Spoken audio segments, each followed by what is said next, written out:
നിങ്ങൾക്കറിയാവോ എത്ര വൃത്തിയായിട്ടാണ് നമ്മൾ നമ്മുടെ ബെഡ്ഷീറ്റും നമ്മുടെ കട്ടിലൊക്കെ നോക്കണ്ടേന്നുള്ളത്? അറിയായിരിക്കും, പക്ഷെ എന്നാലും പലരും തെറ്റായിട്ട് ചെയ്യുന്ന കുറേ കാര്യങ്ങളുണ്ട്. നമ്മൾ ഈ ആൾക്കാരെ ആകർഷിക്കാനാണല്ലോ മെയിനായിട്ട് ഈ ബെഡ്ഷീറ്റ് വിരിക്കുന്നത്. പക്ഷെ അത് ഗസ്റ്റ് വരുമ്പോൾ മാത്രമായിട്ട് ഒതുക്കരുത്. അതുപോലെ ചെളി വരുമ്പോൾ മാത്രം പോയി നമ്മൾ നമ്മുടെ ബെഡ്ഷീറ്റ് കഴുകാനും നിൽക്കരുത്. അതൊക്കെ തെറ്റാണ്. അപ്പോൾ എത്ര വൃത്തിയായിട്ട് എങ്ങനെ നമുക്ക് നമ്മുടെ ബെഡ്ഷീറ്റ് നമ്മുടെ കട്ടിൽ നോക്കാമെന്ന് ഞാൻ നിങ്ങൾക്ക് പറഞ്ഞുതരാം. നിങ്ങൾക്കറിയോ, നമ്മുടെ ശരീരത്തിൽ നിന്നും 40,000 വരെ ഡെഡ് സെൽസ് പുറത്തു പോകുന്നുണ്ട്. ഇത് ഏറ്റവും കൂടുതൽ വീഴുന്നത് നമ്മുടെ ബെഡ്ഷീറ്റിലാണ്.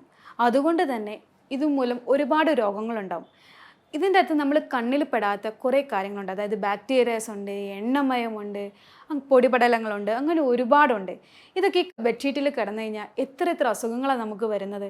അതിൽ പ്രധാനമായിട്ടും പനി, ജലദോഷം, ആസ്മ, അലർജി, ഡാൻഡ്രഫ് ഇഷ്യൂസ്, അങ്ങനെ ഒരുപാട് പ്രശ്നങ്ങൾ വരുന്നുണ്ട്. അപ്പോൾ ഇതൊക്കെ മെയിനായിട്ടും വരാൻ കാരണം നമ്മൾ നമ്മുടെ ബെഡ്ഷീറ്റ് വൃത്തിയായിട്ട് സൂക്ഷിക്കാത്തതുകൊണ്ട് തന്നെയാണ്. അപ്പോൾ ഇതിന് എന്താ ഒരു പരിഹാരം എന്നല്ലേ? ആഴ്ചയിൽ 2-3 പ്രാവശ്യം ബെഡ്ഷീറ്റ് നല്ല വൃത്തിയായിട്ട് കഴുകുക. പറ്റുമെങ്കിൽ ചൂടുവെള്ളത്തിൽ തന്നെ കഴുകാൻ ശ്രമിക്കണം. കാരണം ചൂടുവെള്ളത്തിൽ കഴുകുമ്പോൾ അതിൻ്റെ അകത്തുള്ള ബാക്ടീരിയകളെ നീക്കം ചെയ്യാൻ സാധിക്കും. പക്ഷേ ശ്രദ്ധിക്കേണ്ട ഒരു കാര്യം എന്താണെന്ന് വെച്ചാൽ, പല ബെഡ്ഷീറ്റ് കമ്പനികളും എങ്ങനെയാണ് ബെഡ്ഷീറ്റ് കഴുകേണ്ടതെന്ന് അത് മേടിക്കുമ്പോൾ തന്നെ അവർ പറയാറുണ്ട്. അപ്പോൾ പറ്റുമെങ്കിൽ അതനുസരിച്ച് തന്നെ കഴുകാൻ ശ്രമിക്കുക.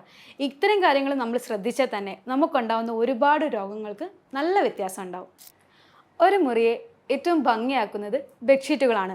പക്ഷേ ഭംഗി മാത്രം പോരാട്ടോ, ഞാൻ ഈ പറഞ്ഞ കാര്യങ്ങൾ കൂടി നിങ്ങൾ ശ്രദ്ധിക്കണം. നല്ല വൃത്തിയുള്ള ബെഡ്ഷീറ്റുകൾ കിടന്നുറങ്ങുന്നത് മാനസികമായും ശാരീരികമായും ഒരുപാട് ഗുണങ്ങളുണ്ട്. ഒരു മനുഷ്യനെ സംബന്ധിച്ച് ഏറ്റവും അത്യാവശ്യം നല്ല ഉറക്കമാണ്. അപ്പോൾ ഉറക്കം നന്നായാൽ ദിവസം നന്നാവും. ഞാൻ എന്തായാലും ഒന്ന് ഉറങ്ങട്ടെ. ബൈ.